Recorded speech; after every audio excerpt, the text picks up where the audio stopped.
नमस्कार मित्रांनो, माझं नाव स्वप्नील पुराणिक आणि स्वप्न स्टडीजमध्ये तुमचं सर्वांचं स्वागत आहे. तर आजच्या या लेक्चरमध्ये आपण जॉग्रफी संबंधित काही कन्सेप्ट बघणार आहोत. जॉग्रफी हा सिलेबसमधला सगळ्यात इम्पॉर्टंट सब्जेक्ट आहे. दरवर्षी या जॉग्रफीवर खूप मोठ्या संख्येने प्रश्न येतात.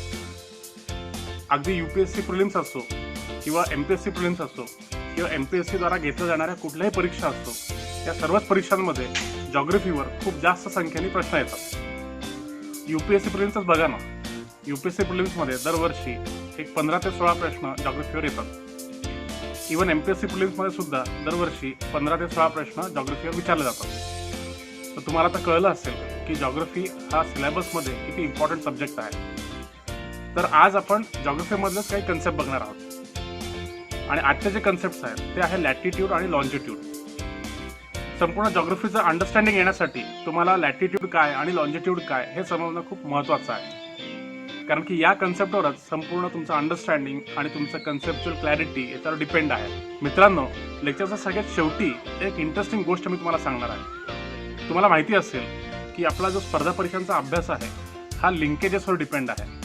आपण कशा प्रकारे एका विषयाला दुसऱ्या विषयाशी लिंक करू शकतो, जॉग्रफीला सायन्स अँड टेक्नॉलॉजीशी, जॉग्रफीला इकॉनॉमीशी हे कशा प्रकारे आपण लिंक करतो त्याच्यावर आपलं अंडरस्टँडिंग डिपेंड आहे.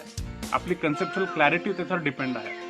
आणि म्हणूनच आजचा जो आपला टॉपिक आहे लॅटिट्यूड अँड लॉन्जिट्यूडचा, याला आपण सायन्स अँड टेक्नॉलॉजीशी लिंक करणार आहे, जेणेकरून आपलं जॉग्रफीचं अंडरस्टँडिंग आणि त्यासोबतच सायन्स अँड टेक्नॉलॉजीचं अंडरस्टँडिंग पण परफेक्ट होऊन जाणार.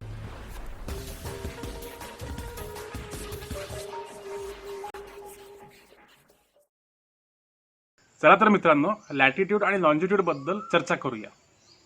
मित्रांनो, तुम्हाला माहिती आहे पृथ्वी ही स्वतःभोवती फिरते. तुम्हाला इथे दिसत असेल की पृथ्वी स्वतःभोवती फिरते आहे. पृथ्वीचं हे जे ॲक्सिस आहे ते तुम्हाला दिसतं आहे. हे ॲक्सिस म्हणजे ही इमॅजिनरी लाईन आहे आणि त्याच्या भोवती पृथ्वी फिरत असते. आता पृथ्वी कोणत्या दिशेकडून कोणत्या दिशेकडे फिरते मला कमेंट करून सांगा. तुम्हाला माहिती असेल तर पटकन कमेंट करून मला सांगा की पृथ्वी कोणत्या दिशेकडून कोणत्या दिशेकडे फिरते. बरोबर मित्रांनो, पृथ्वी पश्चिमेकडून पूर्वेकडे फिरते. वेस्ट टू ईस्ट या डायरेक्शनमध्ये पृथ्वी फिरते आणि हे त्या पृथ्वीचं ॲक्सिस आहे. पण मित्रांनो, इथे एक गंमत लपलेली आहे. पृथ्वीचं जे हे ॲक्सिस आहे ते तुम्हाला दिसतं तसं सरळ नाही आहे. ते थोडंसं तिरपं आहे, ते थोडंसं झुकलेलं आहे. किती अंशाने झुकलेलं आहे तर 23.5 अंशाने ते झुकलेलं आहे.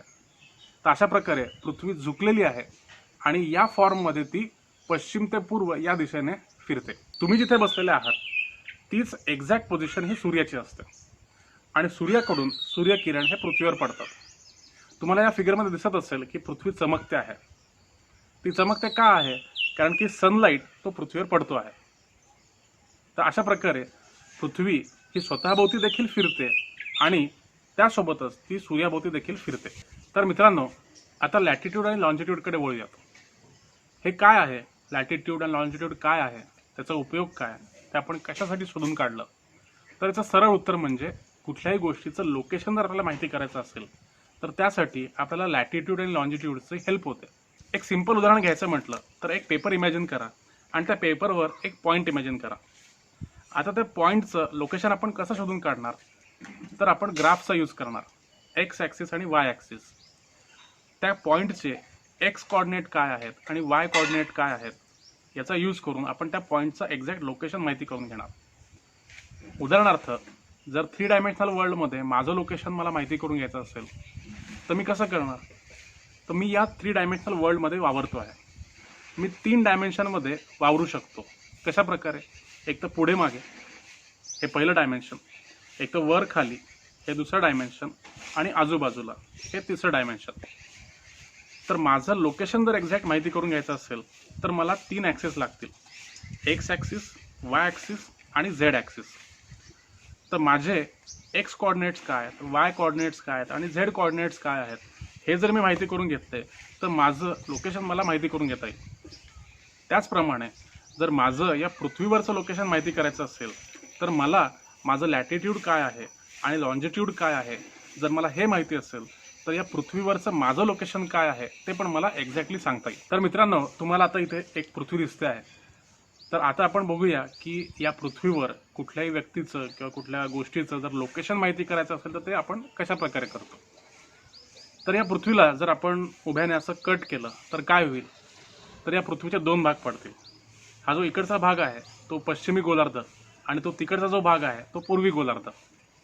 मग आता जर आपण पृथ्वीचे 2 भाग केलेले आहेत तर आपल्याला कुठल्या व्यक्तीचं लोकेशन माहिती करणं खूप सोपं जाईल. तर ज्या इमॅजिनरी लाईनवरून आपण या पृथ्वीला कट केलेलं आहे त्याला आपण म्हणतो लॉन्जिट्यूड.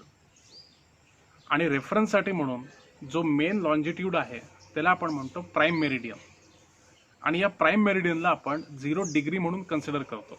हा प्राईम मेरिडियन जातो कुठून, तर लंडनचं जे शहर आहे त्याच्याजवळ ग्रीनविच म्हणून एक जागा आहे. तर या ग्रीनविचला एक रॉयल ऑब्झर्वेटरी आहे. या रॉयल ऑब्झर्वेटरीच्या एक्झॅक्टली वरून हा प्राईम मेरिडियन जातो. आणि रेफरन्ससाठी आपण याला 0 डिग्री का कन्सिडर करतो, कारण की आपल्याला मेजरमेंट करायचं आहे. कुठलंही मेजरमेंट जे आपण घेतो स्केलवर तेव्हा आपण 0 वरून ते मेजर करतो. 0 पासून 1 सेंटीमीटर आहे का 10 सेंटीमीटर आहे असं हे मेजर करण्यासाठी आपण 0 हा रेफरन्स घेतो. म्हणून प्राईम मेरिडियनला आपण 0 डिग्री म्हणतो. आता डिग्री म्हणण्याचं कारण काय, कारण की इथे आपल्याला मेजरमेंट करायचं आहे ते 360 डिग्रीमध्ये. कारण पृथ्वी ही गोलाकार आहे. जर एखादी गोष्ट किंवा एखादं शहर हे पूर्वी गोलार्धात आहे का पश्चिम गोलार्धात आहे हे जर आपल्याला कळलं तर प्राईम मेरिडियनपासून आपण त्याचं डिस्टन्स कॅल्क्युलेट करू शकतो. मग ते प्राईम मेरिडियन म्हणजे काय, तर 0 डिग्री आपल्याला माहिती आहे. तर 0 डिग्रीपासून ते किती डिग्री ईस्टला आहे हे आपण कॅल्क्युलेट करू शकतो. आणि जर ते वेस्टला असेल तर प्राईम मेरिडियनपासून ते किती डिग्री वेस्टला आहे हे सुद्धा आपण कॅल्क्युलेट करू शकतो. तर आता ज्या प्रकारे आपण पृथ्वीला उभं कट केलं होतं तर यावेळेस आपण पृथ्वीला आडवं कट करणार आहे. तर पृथ्वीला आडवं कट केल्यानंतर काय होईल, पृथ्वीचे पुन्हा 2 भाग होतील. जो वरचा भाग आहे त्याला आपण उत्तरी गोलार्ध म्हणू आणि जो खालचा भाग आहे त्याला आपण दक्षिण गोलार्ध म्हणू. आता ज्या रेफरन्स लाईनवरून आपण पृथ्वीला कट केलेलं आहे त्याला आपण म्हणतो विषुववृत्त. आणि मेजरमेंटसाठी पुन्हा एकदा त्याला आपण 0 डिग्री कन्सिडर करतो. आता या विषुववृत्ताच्या पॅरलल जेवढ्या पण लाईन्स असतील त्याला आपण म्हणतो अक्षवृत्त किंवा इंग्लिशमध्ये लॅटिट्यूड. मग अशा प्रकारे जेव्हा आपण पृथ्वीला उभं कट केलं होतं आणि आडवं कट केलं होतं तर त्यामुळे आता आपल्याला पृथ्वीचे 4 भाग मिळाले. तर ते 4 भाग कोणते, उत्तर पश्चिम, दक्षिण पश्चिम, उत्तर पूर्व आणि दक्षिण पूर्व. तर जेव्हा आपण पृथ्वीला असं 4 भागांमध्ये डिवाइड केलं तेव्हा कुठल्याही व्यक्तीचं किंवा कुठल्याही शहराचं लोकेशन माहिती करणं आपल्यासाठी खूप सोपं झालेलं आहे. आता लोकेशन आपण कसं माहिती करतो, तर त्यासाठी आपण काही कोडवर्ड्स वापरले आहेत. उदाहरणार्थ जर उत्तर पश्चिम असेल तर त्यासाठी आपण NW म्हणजे नॉर्थ वेस्ट हा उपयोग करतो. जर दक्षिण पश्चिम असेल तर त्यासाठी आपण साऊथ वेस्ट म्हणजे SW असा उपयोग करतो. जर उत्तर पूर्व असेल तर त्यासाठी NE म्हणजे नॉर्थ ईस्ट असा आपण उपयोग करतो. आणि जर दक्षिण पूर्व असेल तर त्यासाठी साऊथ ईस्ट असा आपण उपयोग करतो. तर अशा प्रकारे जेव्हा आपल्याला पृथ्वीचे 4 भाग मिळालेले आहेत तर अशा वेळेस आपण कुठल्याही गोष्टीचं किंवा कुठल्याही शहराचं लोकेशन आपण माहिती करू शकतो. उदाहरणार्थ जेव्हा मी माझं लोकेशन गुगलवर जेव्हा सर्च केलं तेव्हा मला कळालं की माझं लोकेशन 27 डिग्री नॉर्थ आणि 77 डिग्री ईस्ट असं आहे. अशा प्रकारे तुम्ही भारताचं लोकेशनसुद्धा माहिती करून घेऊ शकता. जेव्हा तुम्ही गुगलवर सर्च कराल जॉग्राफिकल लोकेशन ऑफ इंडिया तर गुगल तुम्हाला काय सांगतं, 8 degree 4 minutes north to 37 degree 6 minute north and 68 degree 7 minutes east to 97 degree 25 minutes east. म्हणजे याचा अर्थ काय, जो आपला भारत देश आहे संपूर्ण भारत हा नॉर्दर्न हेमिस्फिअरमध्ये आहे. म्हणजे कन्याकुमारीपासून तर काश्मीरपर्यंत हा संपूर्ण अखंड भारत हा नॉर्दर्न हेमिस्फिअरमध्ये आहे. त्याचप्रमाणे आपला संपूर्ण भारत हा ईस्टर्न हेमिस्फिअर म्हणजे पूर्वी गोलार्धामध्ये आहे. तर या प्रकारे तुम्ही भारताचं लोकेशनसुद्धा माहिती करून घेऊ शकता. आता जसं मी माझं लोकेशन शोधलं तसं तुम्ही पण तुमचं लोकेशन शोधू शकता. तुम्ही गुगलवर टाका माय लोकेशन कोऑर्डिनेट्स तर गुगल तुम्हाला सांगेल तुमचं एक्झॅक्ट लॅटिट्यूड आणि लॉन्जिट्यूड काय आहे. तर मित्रांनो, या सगळ्या चर्चेवरून तुम्हाला कळलं असेल की कुठल्याही गोष्टीचं किंवा कुठल्याही व्यक्तीचं किंवा कुठल्याही सिटीचं लोकेशन आपण कसं सर्च करू शकतो. तर याच प्रकारे तुम्ही ट्राय करा. तुम्ही तुमच्या शहराचे जे कॉर्डिनेट्स आहेत, लॅटिट्यूड काय, लॉन्जिट्यूड काय, हे तुम्ही गुगलवर सर्च करू शकता. आपल्या महाराष्ट्राची राजधानी मुंबई आणि देशाची सुद्धा आर्थिक राजधानी आहे, तिचेसुद्धा कॉर्डिनेट्स काय आहेत, लॅटिट्यूड लॉन्जिट्यूड तुम्ही सर्च करू शकता. आपल्या भारताची राजधानी दिल्ली, तिचं लोकेशन तुम्ही सर्च करू शकता. म्हणजे तुम्हाला सराव होईल आणि तुम्हाला हे सगळे कन्सेप्ट्स कळतील. मग आता आपण आपलं जे अंडरस्टँडिंग आहे लॅटिट्यूड आणि लॉन्जिट्यूडचं, याला आपण सायन्स अँड टेक्नॉलॉजीशी कनेक्ट करणार आहोत. मित्रांनो, तुम्हाला माहिती असेल की पृथ्वीवर कुठल्याही गोष्टीचं जर लोकेशन माहिती करायचं असेल तर आपल्याला 2 गोष्टी लागतात. एक म्हणजे लॅटिट्यूड आणि दुसरा म्हणजे लॉन्जिट्यूड. त्यासोबत अजून एक गोष्ट लागते, ती म्हणजे अल्टिट्यूड. म्हणजे समुद्रसपाटीपासून तुम्ही किती उंचीवर आहे त्याला आपण अल्टिट्यूड म्हणतो. आणि लोकेशनसाठी हे अल्टिट्यूड पण खूप महत्त्वाचं आहे. मित्रांनो, तुम्ही तुमच्या फोनमध्ये GPS वापरत असाल. GPS म्हणजे ग्लोबल पोझिशनिंग सिस्टीम. तर GPS याच 3 गोष्टींचा उपयोग करते तुमचं लोकेशन माहिती करण्यासाठी. लॅटिट्यूड, तुमचं लॉन्जिट्यूड आणि तुमचं अल्टिट्यूड काय आहे हे माहिती करून तुम्हाला सांगितलं जातं की तुमचं पृथ्वीवरचं एक्झॅक्ट लोकेशन काय आहे. तर आता हे GPS कुठल्याही वस्तूचं किंवा व्यक्तीचं लोकेशनिंग कसं करतात, तर आपल्याला हे माहिती असलं पाहिजे की संपूर्ण पृथ्वीला कव्हर करण्यासाठी कमीत कमी 3 सॅटेलाईटची गरज असते. ॲट ए टाईम तुम्ही या आता डायग्राममध्ये बघत असाल की या पृथ्वीला 3 सॅटेलाईटनी घेरलेलं आहे आणि हे 3 सॅटेलाईट मिळून संपूर्ण पृथ्वीला कव्हर करतायत. हे तिन्ही सॅटेलाईट जिओ स्टेशनरी ऑर्बिटमध्ये आहेत. म्हणजे पृथ्वीपासून 36,000 किलोमीटर दूर हे लोकेटेड आहेत आणि एवढ्या अंतरावरून हे पृथ्वीला बघत असतात.